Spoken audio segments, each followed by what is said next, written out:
Hello, and welcome back to the Reactivist Podcast. I'm Marlena Shivo. So I'm going to kick off today's show with a quick story about Jesse Watters from Fox News. I'm sure you've probably seen, but if you haven't, he has not been invited, or I guess he said he's been uninvited by his mother, his Kamala voting mother, to Thanksgiving.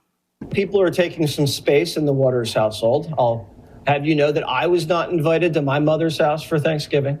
Apparently there wasn't enough room. She said it was a scheduling situation, and then at the last second invited me to come over on Black Friday. I told her no thanks, I'll be at Best Buy. And that brings me to the topic of this entire podcast today. I'm going to be talking about a difference of opinion. This is something that I have definitely talked about before, but I think it's worth repeating and expanding on, because I think at certain times in people's lives, they're not really ready to listen. They just don't want to hear you. They're just not in a place to listen to what you're saying. And sometimes it's worth repeating 1, 2, 10 times, because even if it just reaches one person, then it's one more than it reached before. So just hear me out, or don't. Do whatever you want. You can even smash the device you're listening to this on or watching this on. Life's about options, you would think. So Jesse's story is reminiscent of a time not so long ago, the time period between 2020 and 2022. I can't name that era for reasons I've mentioned before, because this podcast will be flagged on social media. So I'm pretty sure everyone knows what happened between 2020 and 2022. That time period was extremely divisive. People were marching to the drumbeat to whatever the media was telling them about the events that were going on during that time. Any diversion from that narrative was banished. Certain medical professionals could not speak about anything even slightly alternative to what was being said. They were silenced in the media. They were shadow banned on social media. People were pitted against each other. Friendships ended. Family members were feuding with each other, just like what Jesse Watters is talking about. Holidays were absolutely affected. I actually even think there was advice online on how to avoid certain conversations around the holidays during this time. Anyway, I've never been a follower. It's just not my nature. And during that time, there wasn't a whole lot that was making sense to me. And this was pretty early on. It wasn't an opinion that I acquired by listening to other people. It was innate. It was just how I felt. I was definitely against being told that what I was doing wasn't the right thing and that I should be doing this one thing that everybody else is doing. I was highly critical of mandates and face coverings for school children. I attended a school board meeting to speak about some of these things, and I was met with mockery. Not in the moment, but after the fact. Because, gossip spreads pretty quickly. Not that that stopped me. It didn't change me. Nothing was going to change my opinion. And my feelings had nothing to do with the views of either political party. My reactions were my own as an individual and as a mom. But that's not to say that politics didn't play a role in any of this. But those politics were not mine. The Democrats, the liberals, were vicious. The party of live and let live, the party of tolerance, was completely intolerant and intolerable. I was called a Trumper. I was called MAGA, all because I wasn't buying into the heavy hand of government control and overreach and this my way or the highway approach that was being handed down. The same party that celebrates diversity could not hear or handle diversity of opinion. Now, I'm a registered independent. I lean towards what makes sense to me.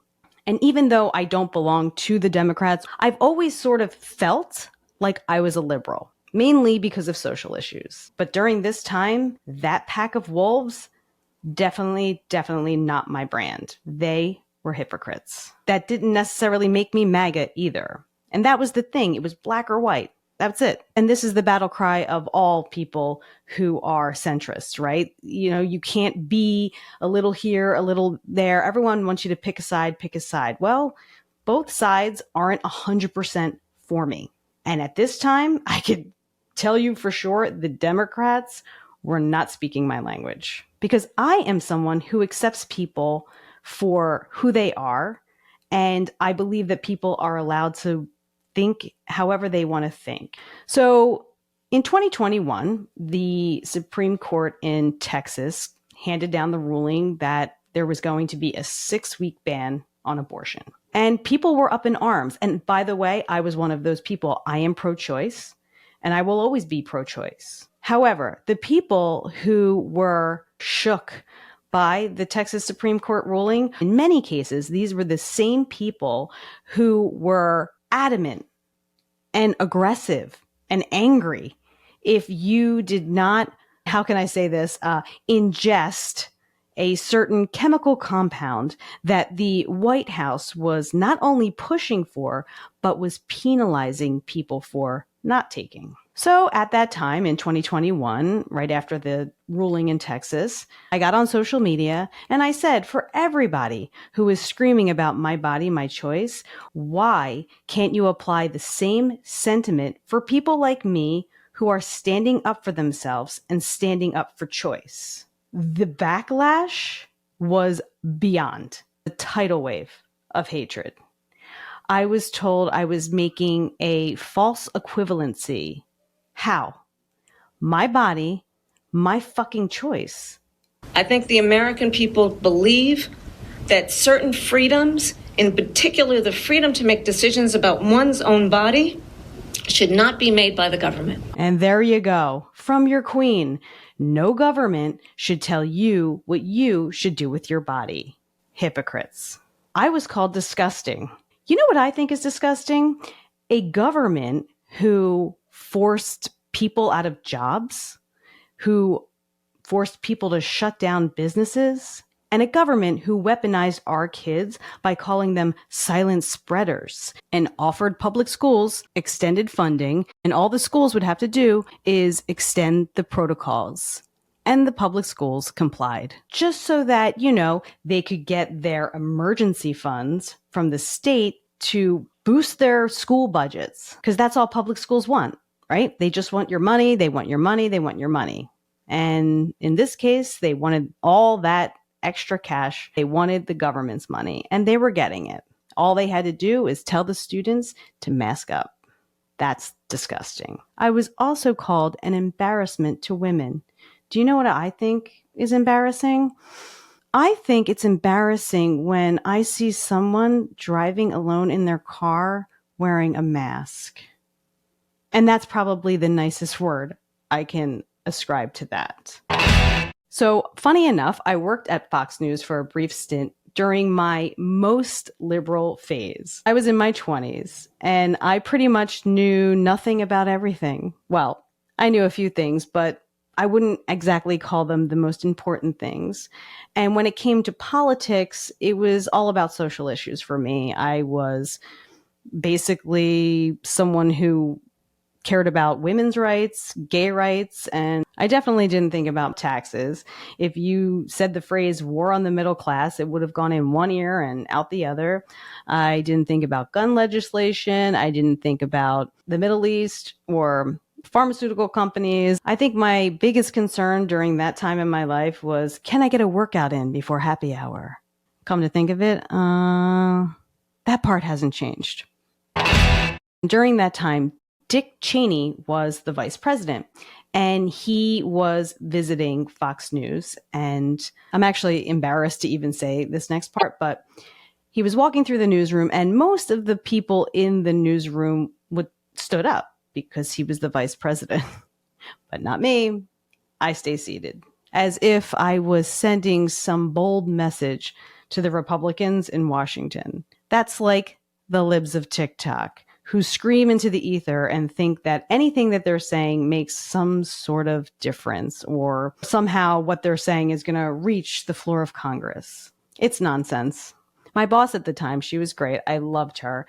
And I'll never forget what she said to me. She said, Marlena, as you get older, you are going to become more conservative. And I think I might have looked at her and said something like, whatever, idiot. Sometimes you need to hear things more than once before you start listening. The difference is I did hear what she said. I obviously at that time didn't necessarily take it to heart, or I don't think I thought too deeply about it at the time, but clearly after all these years, I remembered it. And why? She was right. And she was right about a lot of things, which is why I'm repeating this particular message, because you need to hear things more than once. And as you get older, you have more life behind you and more life experiences, and you evolve. Well, most of us do. I got older and I shook off the majority of the stupid. But unfortunately, for some people, they just get older and the stupid stays right where it's always been. And I'm not trying to say you need to rearrange your core values like you're redecorating a room. All I'm saying is that not being open to all perspectives is very small-minded and it's very anti-liberal. And not only that, I'm almost confused as to why the Democrats are even calling themselves liberal anymore, because they want to control everything. Everything. That's why they're big government. That's why the Democrats are big government. They want a lot of government control. So how is that liberating? That's sort of a conversation for a different day.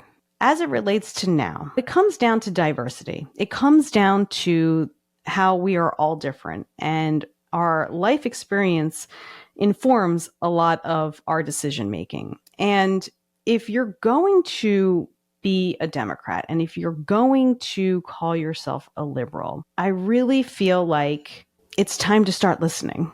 Or don't. But I'll say this. The Democrats are seemingly at the mercy of the far left, and they are definitely overshadowed by far left ideology. Whether or not the entire Democratic Party feels that way, it doesn't actually matter. Because even if you play into the far left as much as this administration did, my advice is walk away. Steer away from the stupid, because that's why you lost this election. You are stuck on stupid. Have a great day.